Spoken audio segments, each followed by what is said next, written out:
The Hoverjack is a device that we have that is going to be used to get somebody up off the floor that has fallen and cannot get up on their own. Now, this could be a patient, could be a patient visitor, or it could be a fellow employee. It's important to note that we have 2 Hoverjacks at every hospital. Over at Toby Hospital, the ICU will house the ones closest for the floors. The ED will have one as well, and that serves as a backup to the hospital and for the ED to utilize. At St. Luke's, we will have the born unit housing the one for the floors, and it'll be in room 264. And again, the ED will have one as a backup and for their use. Over at Charlton, the one available to the floors is on Atwood 3, and again, also there too, the ED will have the backup. Now, we actually have 2 models of the Hoverjack. The EDs have an upgraded version from the company, and they have a weight limit of 1,200 pounds. The ones on the floors will actually have a weight limit of 1,100 pounds. The only other difference is they are slightly smaller than the ones in the ED. Outside of that, the function is completely the same and nothing changes.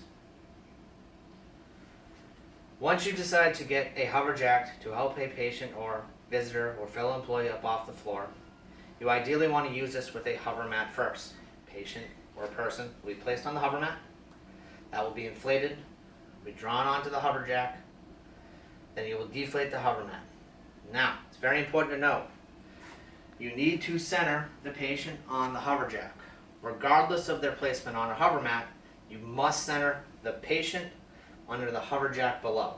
Otherwise, this will tilt, potentially causing a second fall. Like the hover mat, the Hoverjack is going to have safety straps. You will not want to tighten these down prior to inflating, because if we tighten them down and then inflate, it may get too tight for the patient. Here at the foot of the Hoverjack, can look a little bit confusing, can be a bit daunting. However, it is pretty simple, where we have 4 chambers for the Hoverjack. Unlike the hover mat, these are a sealed chamber. Each chamber is going to have 2 valves, an inflating valve and a deflating valve. The inflating valve is going to have a spring-loaded stopper. All you need to do is hold the hose on, have the blower on, and it will inflate the Hoverjack chamber. It's very important that you keep the cap on. It must go on easy, smooth, and make sure it's tight. The Hoverjack does label each valve and a corresponding order to inflate. So valve number 1, inflate first. Valve 2, inflate second.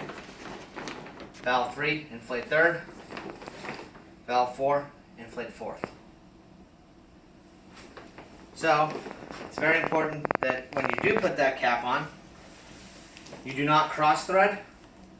It should go on easy and smooth, and then you make sure it's tight and secure. Once we have our patient on and they're centered, we're ready to inflate the Hoverjack. It's also very important that each chamber is completely full and firm. And you must hold on to the valve. It does not have an ability to secure.